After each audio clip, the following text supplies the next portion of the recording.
Welcome to the Winning Podcast, where we talk about politics, real estate, and business. I'm your host, Anthony Glenn, and we got a hot topic today. Brother Bruno, what are we talking about today? So we're talking about why it is that some service members choose not to get out, or why really they're afraid to be able to get out of the military. Mm-hmm. This is a crazy topic. We appreciate you guys coming here today. And then I'm going to go over to the news, guys, because we're going to get into a battle rhythm and doing some things. We got so much stuff to talk about. Man, we heard something crazy today. For one, guess what, guys? Interest rates are down. And Ian is going to kick it like a sensei and talk about the news. All right, everybody. So we got a couple things I'm going to go over. One, I'm going to go over kind of the market trends of what's happened month over month and year over year, how the market is tracking. And then we're also going to discuss some of the new developments that came down the line about the Federal Housing Administration, about what different rules they have for FHA loans and what that means to future home buyers who want to take advantage of these products. Go ahead. We're doing it live. So we're going to kick it right off the bat. All right, so let me see here. What do y'all want to start with? You want to talk about the market trends or the new changes with the FHA? Okay, market trends it is.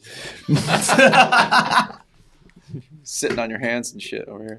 All right, everybody. So median listing price. All right, we got about 412. All right, so the median listing price nationwide. This is nationwide data. For those of you who are really interested in this or giving me the what the heck arms. All right, so median listing price is $412,000 across the board nationwide. All right, so how that median listing price has changed year over year. So right now, compared to last year, listing prices are down very, very slightly by like less than a tenth of 1%. So just about holding steady. All right, so the active listing count, how many listings are on the market right now, has increased 25% over last year. All right, so moving on, we got, so the median days on market is at 66 right now. So what that means is we have a lot more listings on the market and they are staying on the market longer. And as a quick trivia, what does that mean for you guys if you're dealing with buyers? Negotiate. Yeah, okay. Big deal, right? So we're going to talk about that soon, and stay tuned for more content about what that means for you if you're a real estate professional, how that can affect your negotiating strategies when you get to your buyers. All right, so here we go. Median days on market right now, too, year over year is holding steady, but it's up about 8% over last year. So that means houses are staying on the market longer compared to last year. The number of listings that are available over last year is up about 4%. And also the amount of that have increases in prices is down by 8%, which means the houses that have increased in value or increases in value once they are on the market, that has gone down. This is the longest news segment ever. Keep going. All right. And look at this, guys. Look at this. He's got 9 papers. Yes, it's incredible. Look, he could have put that on one piece of paper, man. No, you tried Want to look all official. He's got his jacket on. We're supposed to be kicking it today, man. And he got a business jacket on, and we got T-shirts on. Always trying to one-up us, man. His beard's longer and everything. So okay, go ahead. Keep kicking it. Keep it going here. All right, so let's see here, pending listing count. All right, so the number of listings that are going pending has gone up 1% over last year. And the average listing price over last year has increased by about 2.5%. So that concludes the market data for those of you who are most interested in it. So moving forward, what we're going to also figure out too is the FHA requirements. Okay, so the new FHA requirements have gone through from the headquarters of the United States. All right, so what it means now is that you have to prove lawful residency in the United States as a lawful residency status within the United States to qualify for an FHA loan. That's big. Hold on. Let's unpack that real quick, and then we'll get back to the news. Yep. The biggest thing that I feel like that's a big blow to real estate agents too, guys. Mm-hmm. I want to tell y'all, if you're a real estate agent out there and then your bread and butter is the FHA loan, which is similar to the VA loan, you guys are going to be in trouble, man, because that's going to be a substantial drop in FHA purchases in the future because of that rule. What do you think, Bruno? Well, so I think that the the biggest thing or the biggest change or the difference really is understanding the different pools, right? So now if who you're going to work with, that is now going to have to be one of the qualifying factors that you're going to have, or qualifying questions that you're going to have to ask your potential buyers, so you can kind of gauge to see what different options they have. So whereas in before, FHA was really good because a lot of people that don't rate loans that are a little bit more flexible, like the VA, right? Obviously, you have to be a veteran and have the entitlement for you to be able to tap into that. A lot of people were relying on FHA to kind of be the saving grace, right? So I think that's what's gonna, so that's a big change that will affect like the pool of people that you can kind of pick from. And for those of you who don't know, essentially, the three most common types of loans that are out there. Actually, there's four. Okay, so there's USDA. Okay, that's number one. Okay, there's VA, which is for veterans or partnering with a vet. You have the FHA, which is the most expensive loan. That one typically requires 3.5% down and has PMI. And then you have your conventional loan, which you have to be a water walker and put usually anywhere from 5 to 20% down. So looking at all of the loan products, with the FHA changing, what are some of the other updates that they're doing with that program? Okay, so just so everyone is tracking, this is not a citizenship requirement now. Just so you know, because depending on the news that you kind of how you digest it, right, it makes it sound like it's a citizenship thing. It's not a citizenship requirement. It's a lawful resident requirement. Okay, so just so you guys are tracking how that really really applies. All right, so also moving forward, you need to, so this does reduce the initial pool of FHA buyers out there. So it will affect the market. And also, if you're an agent, it will restrict some of your potential clients that you have. But a couple other things that got passed along with it that didn't quite get quite as much attention, right, is that they raised the loan limits on these loans. So they lowered the bottom and they raised the ceiling. Okay, so the loan limit is now set for the bottom for a single family in low cost areas. The ceiling for the high cost areas is the ceiling now for low cost areas is now at $525,000, and the high cost area limit is now at 1.2 million. All right, so I want to make sure you guys are tracking that because they're trying to adjust for the increased cost of buying homes by allowing more affordability to these different buyers. Okay, so what it does is try to stimulate more activity. All right, so and also too, what happens is that they also allowed for people to claim what they call boarders, meaning like people that stay in their house, people that board with their house, may that be a multi-generational family, people that you just offer, like your friend that wants to stay in the house. They allowed the people to claim that income to qualify for single family homes. So it's a big play. I want you guys to make sure you're taking care of that because they want to make sure that more people have access to buying homes regardless of how they can do it, as long as it can be tracked. All right, so, and then also for multifamily, all right, so they're also trying to skew things in the direction of having more favorable debt service coverage ratios for people trying to buy multifamily homes. So to wrap it all up, 1, you got to have lawful status. 2, they raised the ceilings of both low income and high income areas. And 3, they allowed for more opportunity to qualify with extra income that you could get from renting out different residences or rooms in your house. And they also increased the potential for multifamily to cover debt service coverage ratio homes. Now, why do you think, Bruno, these changes have came into place? Why do you think the administration is pushing down these changes from the FHA? And that's Fair Housing Administration, for those of you who don't know. So I think it's a push, right, for to kind of help incentivize home ownership and to I think that now, and it's not to get in the political space, but I think it's understanding the dynamics of who it is that are in certain positions and realizing the real power behind real estate. Right. So it's one way of how can we make home ownership more attainable? How do we get more people out and, have them own more property, right? Because I mean, and that's the thing that we talk about often, on all these platforms. So we say, hey, if you own property, then you are a contributing member to society, right? Because the money that gets collected from the payments that you're making, right, it goes to the local governing bodies. So it's the property taxes, it's the special assessments, the Mello-Roos, and everything else that helps support the schools, support the firefighters, support the police, the teachers. I mean, everything right across the board. So the money has to come from somewhere. So that is one way for the local governing bodies to be able to, to get more money spent. Now, there's a couple of other things that we're going to unpack. And guys, welcome to the Winning Show. We really appreciate you guys for being here. We have a lot to talk about, man. We have so much to talk about. You have the news. We usually give military updates. We'll give some real estate updates, and then we'll talk about a topic. And we appreciate you guys for pulling up. Now, let's get down to the nitty gritty. Okay. Why do you guys believe that people are afraid to get out of the military? First, I'm going to start with recruiting numbers are down. If you guys didn't know, there's a couple of branches of service, i.e. the Navy, Army, Air Force, and Coast Guard, not the Marine Corps, have had recruiting number issues. Now, with that being said, there's only one branch of service, okay?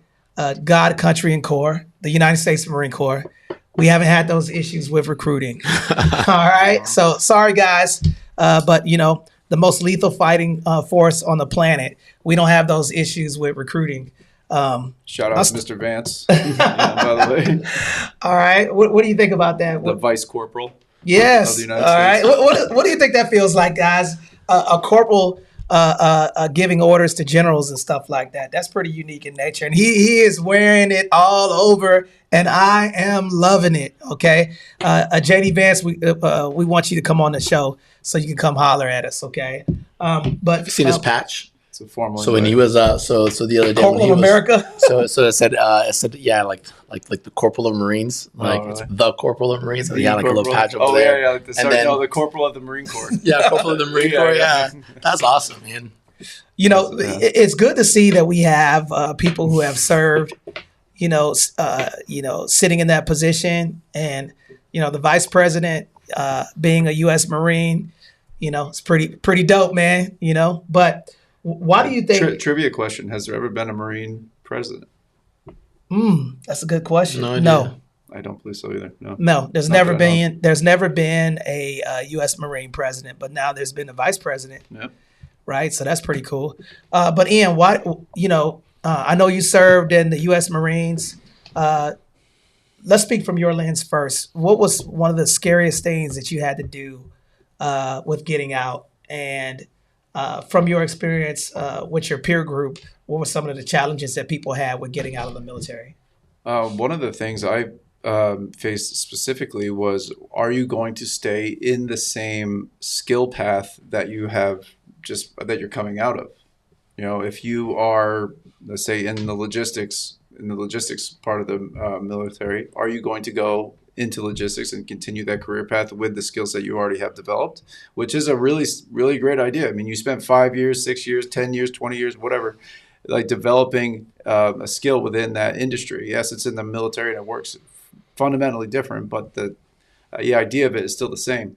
So you need to decide, are you going to continue what you have, or are you going to take a left turn and figure out a new path? And for some people, that can be really hard. So if you spent, for instance, like Tony, you spent 20 years, you spent 20 years, and you spent 20 years in the same MOS, right? No, I split my MOS. Okay. I did a couple of MOSs, like 0911 and 8511 Jack. You know what I'm saying? So I had a couple of different MOSs. Okay. So, but for instance, like those out there who spent the majority of their time in the same field, if you spent 20 years, all of a sudden starting brand new as a entry level employee, granted you have other experiences out there that can leverage your ability to produce income. But if you get out of that job field, you're facing a potential drastic reduction in your income because your skill set is not there. So that is something that they have to face. And then also, not to mention just the normal factor of like getting a new job. That is not an easy thing to do. So a lot of people will take the easy path, or not the easy path. I don't want to sound like that. Take a more predictable path, and will either stay in or continue with that career level. And Bruno, why did you? What are some of the based off of your research? What are some of the things that people are afraid to get out of? And let's discuss it. Yeah, so for sure, guys. So check it out. So what I did was, so we pulled this information straight out of military.com, right? So when you're looking at the source or where it is that we're kind of getting it, military.com is where we're pulling these. So there was an article that they put out, and it said 32 reasons military members say ending their career is hard. So what we did is we went, we took those 32 and then just pulled out the top 3. Okay, so what Ian was just talking about right now, it goes hand in hand with the number 2 reason, right? Sorry, I didn't mean to. Which was, I don't know what I want to do when I get out. Okay. So now that's something big and that's something important that I feel a lot of people face. It's the uncertainty behind what's next, right? So for a lot of us, the military tends to be where we kind of grew up. Right. So you graduate high school, right? You just turned 18, you graduate high school. And then typically within the first few months of that summer, you are now on the yellow footsteps, right? So that's Marine talk. Okay. Yellow footsteps is for the Marines. Everybody else, I don't know where you guys stand on, but right. Marine talk is, when you go to boot camp and then it's you grow up in the Marine Corps, you grow up in the military. So then it's, we grow accustomed to the thing that it becomes our daily, lifestyle, culture. It becomes something where it's difficult for us to find our identity outside of the military because it's just all we know, right? So I don't know what I want to do when I get out. So then the thing that all of us here on this panel have in common is that we have all transitioned and all have gotten out. Right. So then I would ask to my homies over here, how did you overcome that fear that most military service members have? Well, I'll start with, for one, I had a plan. So I think one of the biggest mistakes that most military people do is they just focus on work. Right. They want to be the best service member that they possibly can. But I'm going to say something the quite opposite of that. I feel like you should break down your military career into 4 quarters. OK, the first quarter should be 90-10, 90% military and 10% working on your exit. OK, then if you're going to do a 20-year tour, that second quarter, right after your first enlistment, I feel like it should be 65-35, right? 65 military, 35 investing in yourself. Things like going to school, getting qualifications, picking up a trade, picking up some certifications so you can start working on your transition. Leadership courses. There you go. Yeah. And then when you get to the third quarter, I think it should be 50-50, right? And then when you start getting into the fourth quarter, it should start trickling down. Well, actually, I think the third quarter should be 65-35, 35 military and 65 working on yourself. You've already established yourself in a career. You know you're already going to get out. And I think some of the biggest mistakes that most military people do is they don't have a plan. And just to wrap everything up into a nice little bow, I was planning my exit once I started around my halfway mark. So around my halfway mark, I knew that I wasn't making enough money. And I looked at the retirement, what the retirement was going to pay me. And I knew that I wasn't going to be able to sustain my lifestyle. And I had already invested so much time in deployments and giving the military all that I had. So my friends will tell you, I was finding my friends that I like to work with, like these 2 crazy guys right here. And then, we created a collective idea to transition and still be interconnected with the military, right? It still feels like I'm still in the military. And that would be the advice that I would give people. But how did you figure out what it was that you wanted to do? Mm-hmm. Oh, that's a great question. So how I stumbled upon real estate or doing what I wanted to do is that I invested in my first piece of property and then nobody told me how much money I was going to make, right? Mm-hmm. So I got into real estate specifically not to help people buy real estate, but God leads you in directions that you don't know it's going to take you. So I specifically got licensed so I didn't have to pay real estate professionals. I thought to be a real estate investor, I had to have a real estate license. False. So false. There you go. Connie and I, we said so many people were asking us about how to buy property that we decided to create a little small business. And then that morphed into something much bigger. But I think that if I would tell anybody anything, listen to me. When you get at your first duty station, go to the education center and go to medical. Start going to medical when you have ailments, okay? Document everything, okay? You need to start packing your book and packing your, some of y'all got little bag energy. Y'all know what little bag energy is?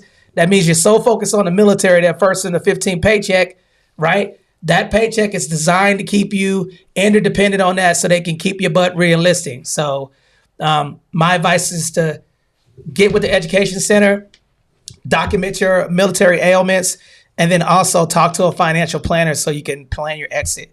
Over to you, Ian. What questions do you have for him? So, I mean, so the same thing, man. Like, how did you know what it was that you wanted to do out of the military?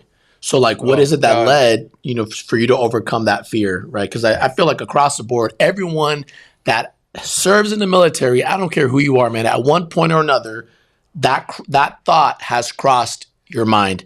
And it's, I don't know what I'm going to do. So then what did you do when you got out? And then how did you know that that's what you wanted to do? Well, I did everything wrong. So apparently I'm right in alignment with a lot of other people. So don't do what I did.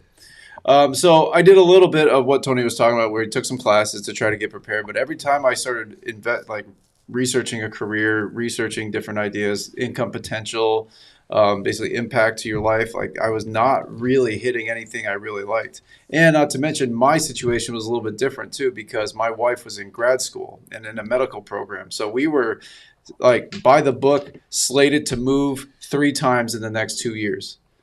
So the way I looked at it is I just got to hold on until she's out of school, and then I'll reassess and really kind of pursue some kind of career.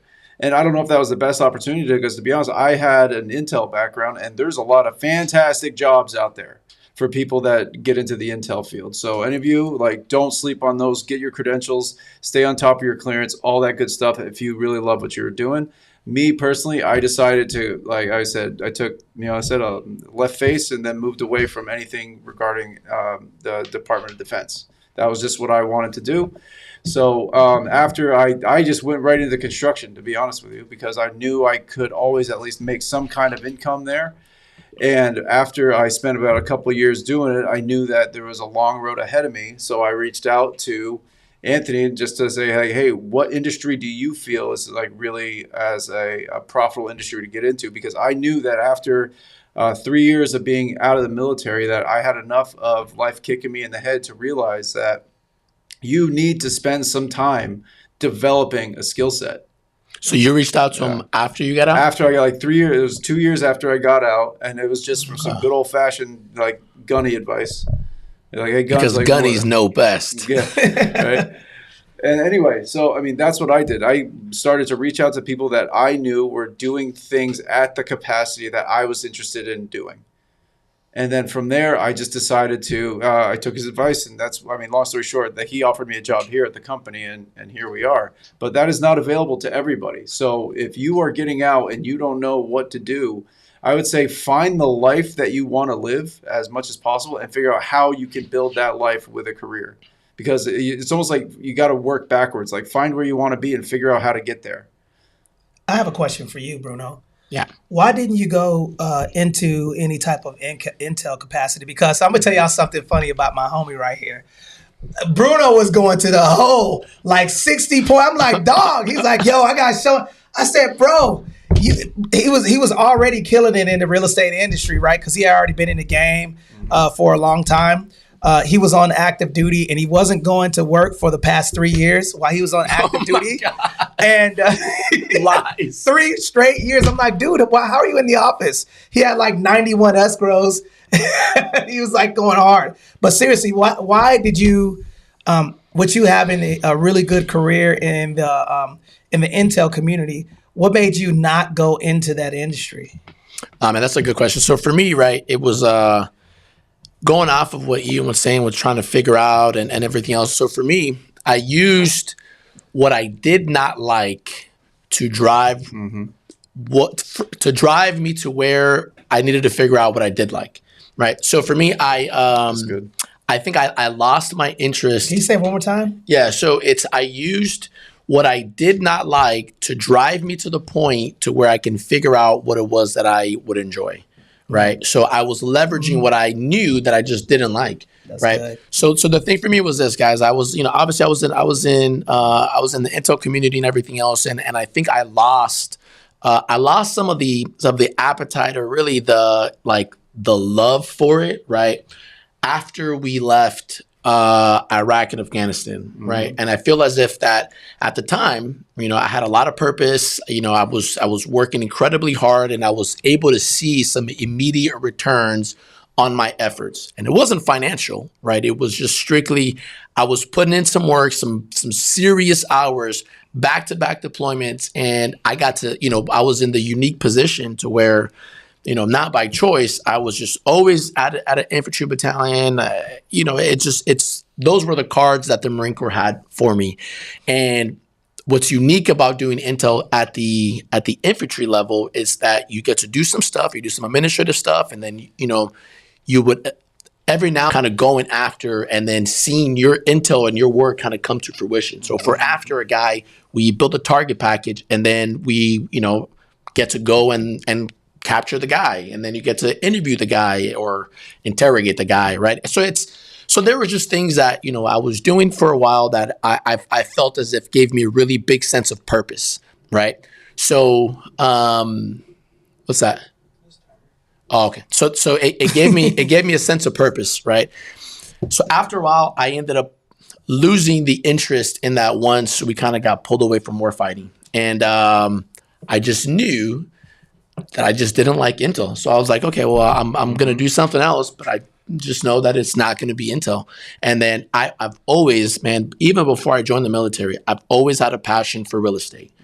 And what drove my, me being intrigued in real estate was the fact that early on, I knew that there was a lot of money and a lot of, everybody who was doing well had some way, shape, or form ties to real estate. So that would intrigue me. So then it was where, luckily, and I was fortunate enough to get into real estate while I was still active duty. And then the rest was history. It was just me being able to do something. And then my love for real estate is what ultimately led to me retiring. It was because I felt as if me being in service, even though I feel like I got pretty good at balancing the two, right? The active duty, putting the military first and then still helping families. It got to the point where I felt as if there was a greater calling for me. And then me transitioning out of the military allowed me to help more people in the real estate space, right? And that's really what I used, man. It was really me using that to really kind of fuel, man. And I'll tell you, so it's one of those things, man. I'll tie this back in so we can move on to the next point. But, the topic that we're talking about, for those of you guys that are just tuning in, it's, one of the reasons why a lot of people in the military have a fear of transitioning out. It's them not knowing what they want to do afterwards. And I'll tell you, find that passion. Figure out what it is that invigorates you for you to keep going, because the military is great, but the military will be really, really great if you have a love and a passion for it, because it's not going to be in the money. I'll tell you that now. That's for right? sure. But it's the real estate, and it's if you do the thing that you love, that will fuel you. I had a very hard time this weekend, but man, the day that I was having a really hard time was the day that I was able to overcome my own personal stuff with work by helping other service members. And that helped me get through my difficult time. So the day that I was having a really hard time, I started by having showings for an active duty service person, right? Then I was running an open house to sell a property for a Marine who just retired, to then from that one going and showing properties to another active duty service member. So even though I was struggling personally, I was still being able to find the drive and the passion to keep doing what it is that I really love and enjoy doing. So if you haven't found that, I would say process of elimination. Figure out what it is that you don't really like or love, right? And then now sometimes you don't have to know everything on what you want to do, but if you start by telling yourself, what are the things that I really just don't like doing? So now you can start crossing some things off. And then you can kind of the biggest thing is that you can kind of shape your career while you're in. And the question when you get ready if you're out here and you're looking at this live and you ask yourself, what is it that I want to do and what branch do I want to go in? Look at what branch of service is going to create a path to do what you want to do long term. Because I think a lot of people just get into MOSs and they don't know what they want to do. What I do now has nothing to do with what I used to do, but I really, really like. One thing I like about it's a love-hate relationship, y'all. I'm gonna be honest with y'all. We make this stuff look easy, but I'm gonna tell you right now, it's time-consuming, and you eat what you kill. That's the only thing that I would say in regard to this industry. People on TalkTick and Instagram make it look all fancy, but it's ups and downs to this market, and you got to really pick a niche to where it's going to pay you. What's the next question? Yeah. So the next thing that so this is the number one reason why people are afraid to get out is they wonder, I don't know how I'm going to support myself and my family. And that is huge. I don't know how I'm going to support myself and my family, right? So the question that I have for the panel here is, and I'm sure everyone who's logging in over here to the TalkTick, right? Tony, how did you overcome that fear of transitioning, right? Having kids, having a family, right? How did you overcome that fear of how am I going to provide for my family? I'm gonna tell y'all right now, if anybody knows Tony Glenn, I've always been a hustler, man. Almost my entire military career, I had a side hustle. Before I was doing real estate, I was working for Metro Cycles in Atlanta, and I was building motorcycles for a company. I used to work for a Yamaha factory company, and I was making money doing that. And then that kind of intrigued me to get into sales because I was working on motorcycles and I was racing and building bikes. Okay. Shout out to the Hain family for giving me a job. I was the first black person working in that space too. And he's like, man, it's just something. Listen, I don't know if y'all know a place called Ruby Tuesdays. So I was sitting in Ruby Tuesdays and this gentleman approached me named Chuck. Shout out to Chuck and the Hain family, Bill and Bob Hain. They said, I see you have a motorcycle. Do you want to come work with us? And I'm like, hell yeah. They was like, yeah, we're building a motorcycle factory plant in Georgia. And when I was in the military, I was stationed there. So that got me into sales and I was killing it. But I started working with helping build engines for motorcycles. And then guess what? I'm going to tell y'all another thing. Bob Hain, I could not afford to finance a motorcycle. I pulled my credit. I didn't have enough credit. And guess what? They said, man, you seem like a integrity person. And they gave me that motorcycle and I didn't have to pay for it. I worked for it to pay them back. So I want to say thank you for doing that for me because you didn't have to do that. And after I paid it off, he said, you were the first person that ever paid me back in something. So if somebody does something for you, don't forget. Wow. Shout out to Chuck. Good for him for Chuck. Not holding back after that happens. Sometimes. So Chuck, all right, Bill and Bob Hain in Lithia Springs, Georgia. I appreciate you guys for giving me that opportunity. We had a lot of good times. But to answer your question, I always was interested. I always. Since I wasn't always responsible because the first thing that I did, the first car that I got was a Buick Regal Limited. And I got that start. I called Navy Federal Credit Union and I said, hey, Navy Fed, I want to buy this car. It was for $8,600 from a firefighter in Hawaii. I bought that car, 96% interest rate from Navy Fed. They blew my back out with that interest rate. Thanks, Navy Fed, for hooking me up. Right. But that car broke down after I had it for 9 months. And then guess what? Somebody busted my window out and stole my CD book.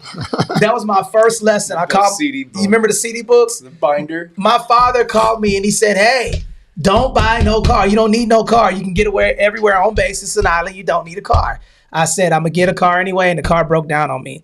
And that was my first financial lesson because I had to dig my way out of that. And then I ended up buying my first property in Hawaii with my VA loan. So getting into that situation and knowing and seeing how much money I made off of purchasing property, my transition was super easy to support my family because I made strategic moves financially to make sure I was set up for my exit. And I think that, again, listen, guys, go to school. School's going to pay you. They got something called Pell and FAFSA and TA that will pay you to go to school. So I went to school, got my undergrad and grad degree. So I was prepared to get out. In addition to that, I always had a side hustle. Remember that 65, 35, 50, 50, 25, 75 rule is my exit was super easy because, for one, I documented my book when I was in the military. Number two, I sit down with a financial planner to make sure that my books were correct. And then number three, the most important thing that I did while I was in the military is that I invested in real estate with no money down with my VA loan. That set me up for financial success and made my transition easier. Back over to you, Bruno. Yo, Ian, but for you, right? So you were married, right? Yep. So how did you get over that? Or one, so question number one is, did you have that fear of, man, like, how am I? So there is a woman that I love that I'm with that I am not responsible for, but someone that you owe, some level of responsibility to provide for, right? Did you have a fear of, like, am I going to be able to do that for her? Falling on my damn face. Yep. And I did. No, I mean, straight to God, like, I was a telltale example of doing everything wrong when it came to getting out.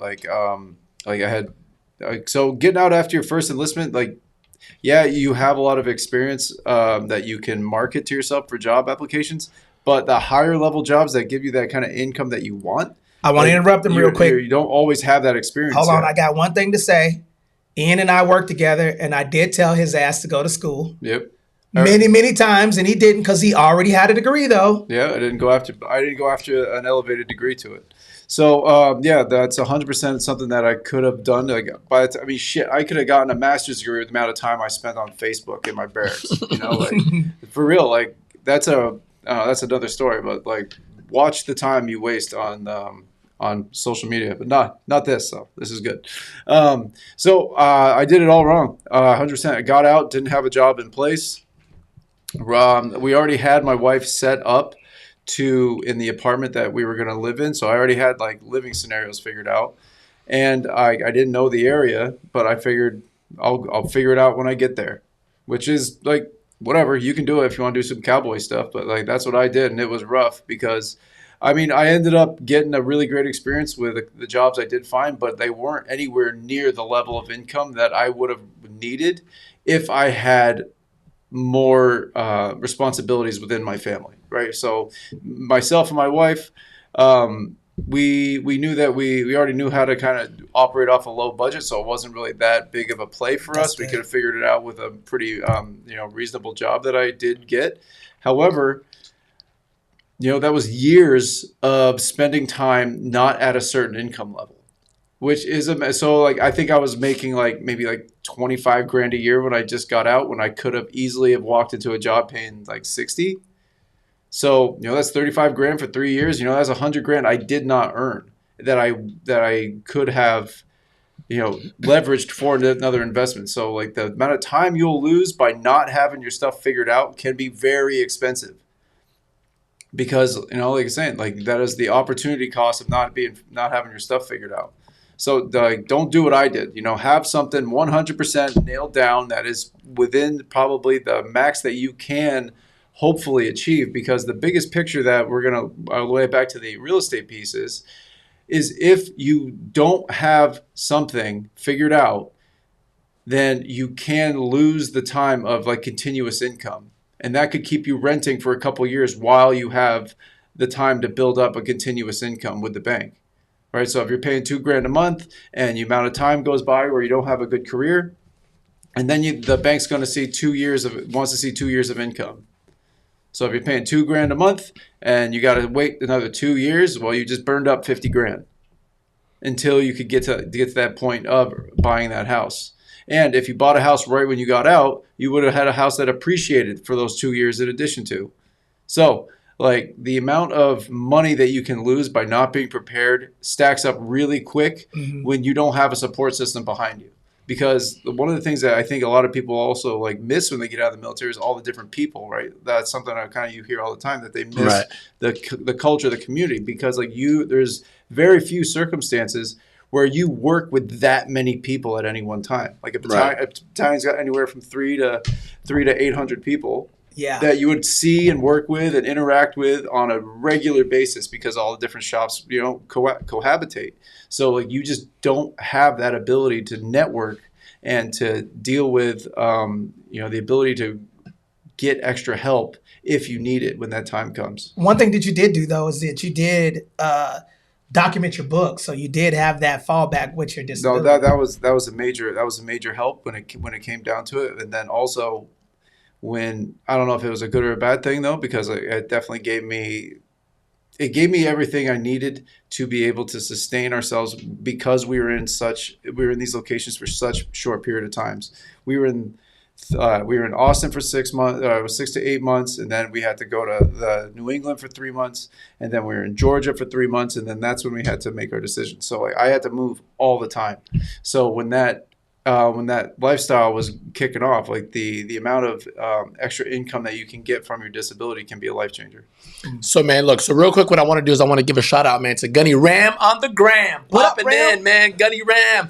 Yo, that's the homie right there, man. Matter of fact, so that on Sunday, the open house that I was doing for is for his property that we are listening and having on the market for. And hey, brother, by the way, we got 2 more open houses coming this week. So, shameless little plug. You guys need to come through and check it out in Vista 213 Diamond Way. Unit 227. All right, shameless plug. But check it out, man. So the reason why I'm giving him a shout out, right? 1, because he's a super good dude, man. But 2, so he dropped a comment in here that I want everyone to kind of pick up. So especially if you're in the different platforms and you don't have the opportunity to see what he said. So he said, be prepared to get out at least a year out if possible, earlier than that. So transitioning won't be as bad if you're prepared, right? And the way that I'm tying this in back to the question that we had, which was, people worrying about how am I going to provide for my family, for myself and my family when I get out, right? And I think that the common thing that's being said across the board is the preparation piece. Tony just dropped some gems on you. He kind of gave you a play. He gave you a blueprint for you to follow, for you to kind of essentially get to the point to where transitioning becomes a little bit easier for you, right? So for me, it was the real estate, right? It was the fact that I got into real estate, man, and I'm telling you, it was me making $80,000 in 2 years, and me seeing that, right? The power of me, one, it was $80,000, so it was a good little, a good little gig for me to get some bags out there. But man, you know what? That was the biggest financial mistake that I've ever made, right? Very few people can actually say that, making $80,000 was a mistake, because had I, right, if they had a winning podcast back then and they had people that would educate people on, I would have kept that property, because that property that I made $80,000 on would have made me at least $500,000. Is that the one in Fallbrook? No, it was one in Vista. Vista. Yeah. So that property right there, guys. So, so really it's the preparation piece, right? So it's understanding that, from the other side, right? Talking about, being now that I am a nasty, disgusting civilian with a bunch of facial hair, right? Which, I mean, I can still serve with my facial hair. But, right, I'll tell you, man, it's the preparation. And it's knowing that there is a lot of money to be made outside of the military. And that is one of the key takeaways that I want to share with everybody that's tapping in, is there is money to be made. There is like so much money that is up for the taking. So it's on you for you to figure out exactly like, what are you going to do? What are you going to do to be able to tap into all the money that is out there for you to take, right? So it's the preparation. And I'll tell you, and it all starts with your circle. If your circle is broken, that's a big one, right? People will not push you to do more, to do the things that you are destined to do. So funny story, check it out. So I had already been planning to get out of the military, right? I mean, shoot, man, at year 15, so I did 20 years. At year 15, I was ready. He was skating the I last really, 5 at year years. 14, I was like, I don't know, man. But eventually, I was fortunate enough to have been in real estate for as long as I was before I actually transitioned. So I knew firsthand from my experience that there was a lot of money out there. And when I transitioned, it was because I felt as if, I had greater opportunities, right? It was right after our partnership with Grant Cardone.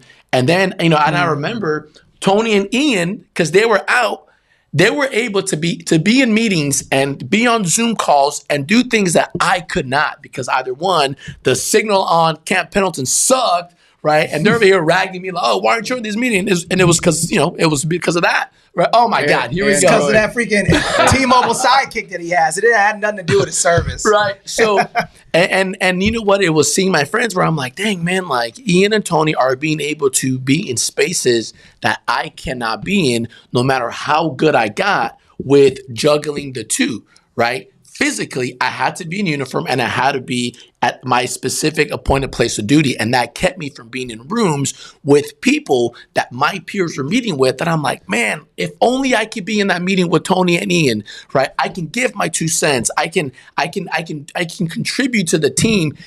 And even though I already had that lined up for me, right? It's your circle, right? And what do I mean by that, right? So Tony will tell you, right? I was in my office the day that I dropped my Appendix J. For those of you guys who are tapping in, it's the request, right, that you submit for you to be able to retire, right? And even though I was prepared financially, man, I had reached a point where I wasn't even using my military income anymore. I had 100% going to TSP, right? And even though I wasn't relying on the income, I got super nervous. I'm in my office. I submitted my paperwork, right? Or I was about to submit it. I had it in my hand, and then I called Tony, and I'm like freaking out, like low key, not low key. It was high key. I was stressed, bro. Like, Tony, oh man, you know what? Maybe I don't know if I should get out or. I had the fear that we're talking to you guys about. And you know what, man? The homie over here said, "Must I remind you who the F you are?" Right? And it is crazy because that was all I needed to hear.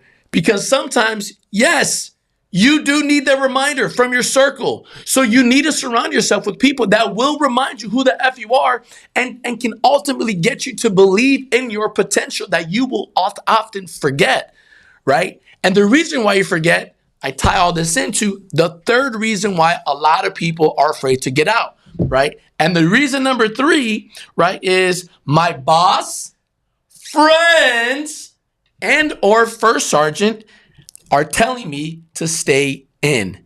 Gentlemen, why do we think that the bosses, friends, and first sergeant, that's specific, like rank specific, right? Why are people telling them to stay in? Man, that's a good question. But I definitely want to say something about Bruno. Bruno had already had the game. He just needed me to check the blueprint that he already created. I wanted to say that because I would have told him the truth. I would have said stay in if I didn't think that he was prepared to get out. But I'm going to tell y'all something, man. Look, guys, I want y'all to look in my face right now. Make sure the camera is on my face. Show me your circle and I'll show you your level of success. Straight up. So what he said, and I'm getting goosebumps. Am I getting goosebumps? Y'all see it? Yeah. The reason why I'm getting goosebumps is because I would not be here if it wasn't for my homies telling me like, dude, look, you're going to be okay. This is a decision because we went through, I cannot tell you how much stuff that we've been through with look, we have 15, almost 20 people that were with Winning Real Estate and, they decided to go other directions, right? When it got a little tough. We lost people in the brokerage and people started to go different directions. But I'm going to tell you, like, my homies right here, left and right, when I'm around them, I feel like I can score 100 points. And if you don't have people around you if you got a friend that's going to tell you, if you say, hey, I'm thinking about getting out, and they say, I don't think you should, then they're projecting their fears on you. And I think this is a very important thing for people. A person should not, if they tell you not to get out, then that's their decision and not your own, right? So typically, if you have a plan and you're prepared, a person will never tell you not to do something that they haven't experienced themselves. How are they going to give you advice on getting out when they're still in the military? That doesn't make any sense to me. Well, that's a good point. Right? You can't give me advice on something that you've never done. Right? People told me not to get into real estate. If I would have listened to them, and they weren't in real estate. Yeah, I'm going to be a stripper somewhere called Tasty Cakes. Right? So guys, stop listening to people. I think the reason why people do that is because they project their feels, because it's comfortable to get that check on the 1st and the 15th. You get conditioned to it, right? Yeah. The military. What is it? Was it that you always say? Don't take advice from somebody whose life you wouldn't switch with. Exactly. That's it. Ooh. I'm not going to take advice from someone that I don't want to be like in the future. Mm-hmm. Let me tell y'all something. Ian, right here. Look, he was helping me when I was going through school. I was struggling with school, so I would ask him to help me out. He was helping me with my stuff.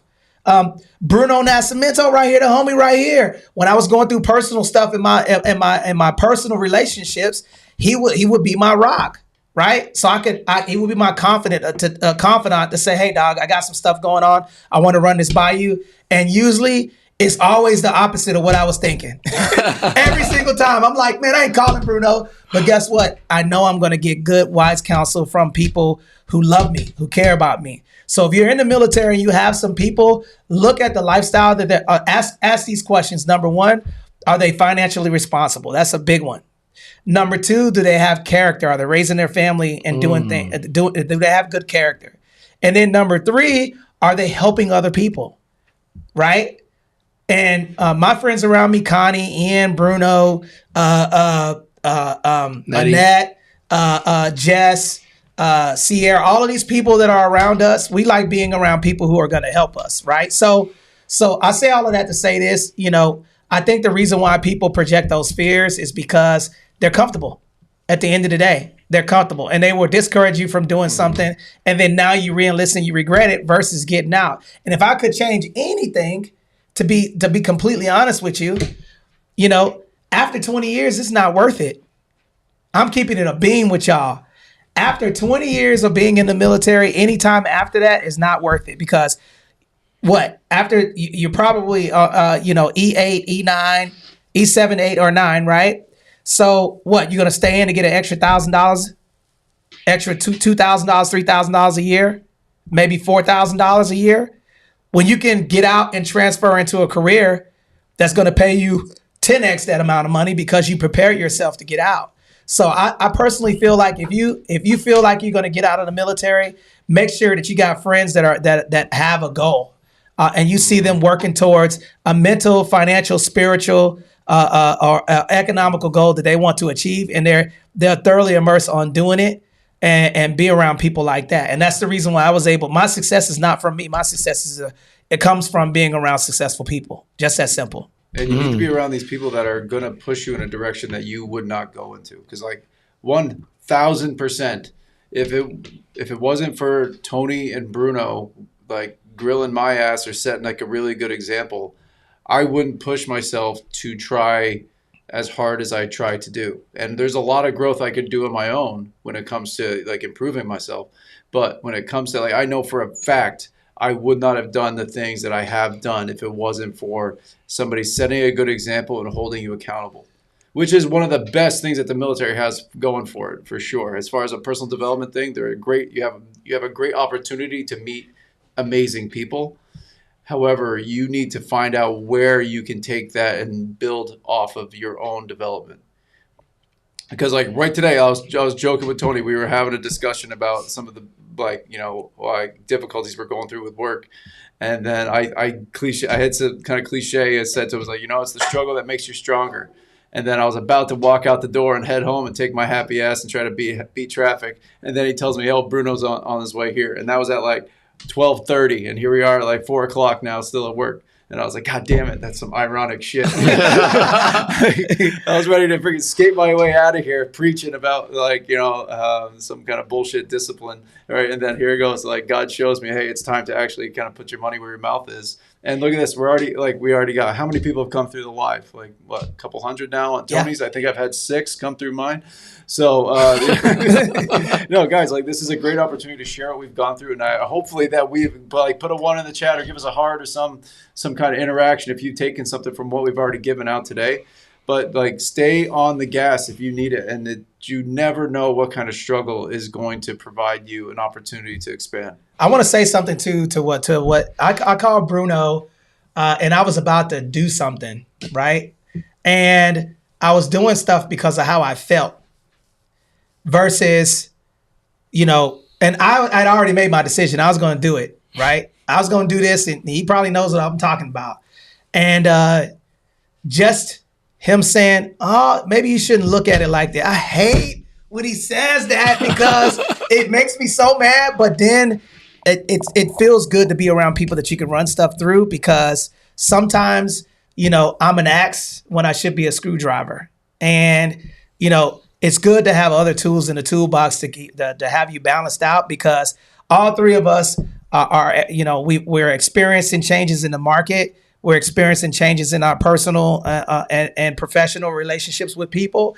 And sometimes to stay in balance, you have to have people around you like your family, but sometimes you need other men to say, hey, how would you handle this if this was your situation?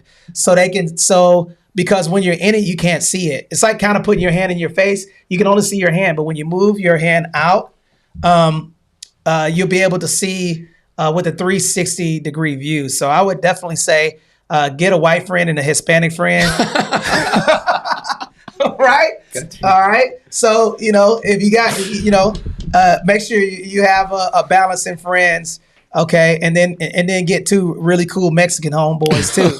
Right? They're going to make sure that your social media and your video stuff is lit and that you eat really, really good. Okay. So, I do have a couple of questions before we wrap this thing up.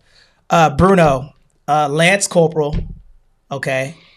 Lance Corporal Bruno, if you could go back, reverse the hands of time, based off of the information that you've read today, what would be 3 things that you would tell Bruno Nascimento from Miami with the gold teeth?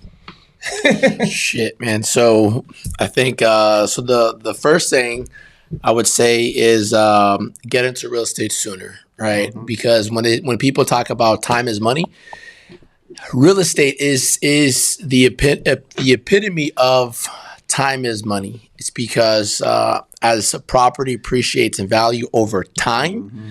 right? That is what translates to money. So I would say get started in real estate much earlier. Then I would have told him to start chasing. Did I say that right? Chasing his passion earlier. Mm-hmm. So I could have started getting in real estate much sooner, and it would have been me getting into real estate for me to own a property. Then I would have, kind of seen the things that kind of come with it. Then it would have gotten me to actually move the ball sooner, for me to get licensed, for me to go start helping more people. And then 3, I would have told him that, you know what, man, like a lot of things are not as serious as you make it out to be. Oh, problems that you think are problems really aren't. So shift your focus, energy, right? And that's, I think it's shifting your time, focus, and energy on what is a real problem. You not providing for your family is a real problem. You losing relationships is a real problem, right? The comment that somebody left on your story, that's not a problem. The negative, thing that, Joe Blow over here is telling you, that's not a problem, right? And I think that we get so caught up in that it takes away our time, focus, and energy. So those are my key things that I would tell Lance Corporal Dirtbag. That's really good, man. I think the one that resonates with me the most is like, you're gonna be okay. Decisions that you make, you can't change what happened to you. You can focus on what could happen for you, right? Mm-hmm. So That's good. What about you, Ian? Three Three essential things? things that you can tell Lance Corporal Lance Corporal Jensen. Jensen. Shake his ass. Right? You goddamn idiot. Right? One, I would say, is anything that is going to be worthwhile is going to be hard to do, and you need to accept that.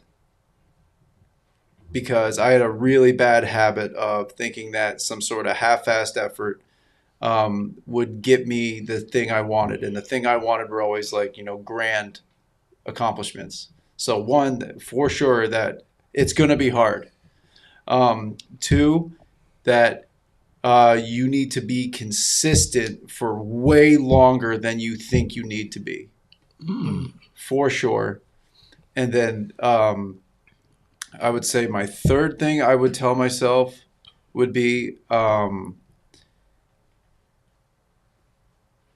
just stop complaining 100% of the time. Like, because I have a really bad habit of, and like Bruno's seen it in the gym, like the consistency piece. We'll be like doing the same thing. That's bull. They work out without me. We'll do the same thing for like 2 weeks, and then all of a sudden I got some wild bullshit I'm trying to throw in there and change it up. Where it's not like sometimes the boring shit needs to happen over a long period of time to produce a result, and it's the results when those results do finally come in. That is the reward that you're going to get, but you have to stick to it long enough for that to come through and provide fruit. So those are my three things. Like, one, acknowledge that it's going to be hard. Two, like, stay consistent, and consistency is going to be the key. And the three, like, quit bitching about the other two. That's a good one. That's a good. What about you, Tony? So I mean, we can't let you off the hook, man. So if you're gonna ask us the hot questions, man, then look, let's sign off. So look, let's do this real quick. So guys, look, my sign off is gonna be this, right? Is hopefully you got this information and you can apply it in some way, shape, or form to your life. And if not to your life, hopefully you can take some nuggets from the people that have said it. And Doc, I don't care. Go repeat the same thing we said, and you say that you said it. As long as you can pay it forward and give the information to somebody else, then so be it, man. So, succeed, but help others succeed as well. If you guys, so for the people that are tapping in on the Instagram, man, go ahead and give me a follow. You can find me at Making Homeowners. That is my handle. The people that are on the Tiki-Taki, man, help a brother out. My thing is so ass, and it's because I'm not consistent. I barely log into the app, man. But hook me up, right? Find me on the Tiki-Taki. Give me a follow, right? At Making Homeowners on Instagram. Help me grow and help me kind of spread my word, man. So that's how you can find me, and those are my nuggets. Ian, how can people find you? Give your nuggets, because after you finish, Tony, the question that's coming to you is exactly what you asked us, man. What are 3 things that you can give Lance Corporal Dirtbag Glenn, right? What should he be doing or not doing? Don't go to strip clubs. So, Ian, how can people find you, man? All right, everybody, Instagram. You're on my Instagram. Hopefully you can see me. But hey, if you're on this one, Instagram is at Ian_Jensen_realtor. Really sophisticated, right? And on TikTok, I have no idea what my screen name is. Start looking at Ian Jensen and see if there might be some numbers behind it. But I got a black suit with a white shirt on. So go ahead and start snooping me out. Okay, and guys, Mr. Glenn, what is the play? It is not Realtor. It's Realtor. Okay. Some of y'all be pronouncing Realtor. That is not right, Jack. All right. Just letting y'all know. Real estate agents say Realtor. Yeah. Realtor. That doesn't even sound right. But this is what I would tell. This is what, if I could go back in time to Lance Corporal Anthony Glenn, the very first thing that I would tell him is to forgive people faster. Stop holding grudges, man. Like, people are going to be who they are, and stop holding on to stuff. Stop taking things so personal, because, my military career, I had a lot of challenges with people, me being different and wanting to do different things. So the only person that you should be worried about is people who love you unconditionally, and God. That's it. Okay. That's the first thing, is not take things so personal. The second thing that I would say is spend more quality time with people who really want to have your best interest, right? So like if you notice these guys, I'm either hanging out with Ian in the office, we're going to the winery drinking wine. We are working hard, getting together at my house barbecuing, or frying a turkey at Bruno's house. Keep your family close because you never know what could happen. I just had a big incident happen with my daughter. And I'm going to tell you right now, if it wasn't for these guys to the left and right of me, I don't know what would happen. So make sure you keep your family close and have a good plan in the event that you exit, which I do. And then the third and final thing is